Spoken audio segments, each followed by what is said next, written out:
నేనైతే చాలా బాగున్నాను. మీరెలా ఉన్నారు? నాకైతే అస్సలు గుమ్మడికాయ నచ్చేది కదండీ. అస్ బొద్దిగా తినేదాన్నయితే కాదసలు నేను గుమ్మడికాయను. అయితే నేను ఈ పళ్ళెము మా అమ్మ దగ్గర నేర్చుకున్నాను. మా అమ్మ చాలా బాగా చేస్తది. కానీ ఎప్పుడు నేను తినలేదు. కానీ మ్యారేజ్ అయిన తర్వాత తప్పదు కదా! హస్బెండ్‌కి చేసి పెట్టాలి. అందుకనేసి నేను నేర్చుకున్నాను.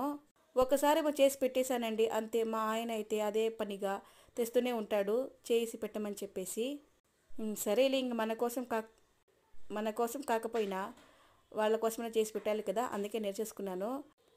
కానీ ఉంటుందండి, సూపర్‌గా ఉంటది. చాలా బాగుంటది గుమ్మడికాయ పళ్ళెము. చేసేది కూడా చాలా సింపుల్ అండి. పెనం పెట్టుకొని పెనంలో ఆయిల్ వేసుకోవాలి. ఆయిల్ వేసుకున్న తర్వాత సాసులను, జీలకర్రను, ఎండుమిరపకాయలు 2 వేసేసుకున్న తర్వాత ఎర్రగడ్డలను ఫ్రై చేసుకోవాలి. ఫ్రై చేసుకున్న తర్వాత గుమ్మడికాయ ముక్కలను వేసుకోవాలి. గుమ్మడికాయ ముక్కలు వేగినాక అందులోకి కొంచెం ఉప్పు వేసుకొని కొద్దిగా వాటర్ యాడ్ చేసుకొని మూత పెట్టేసుకోవాలి. మూత పెట్టేసుకున్న తర్వాత అందులోకి కారము, ధనియాల పొడిని, శనగబ్యాళ్ళు, ఉద్దిపప్పు వేయించి పొడి చేసి అందులో మిక్స్ చేసుకొని కొత్తిమీర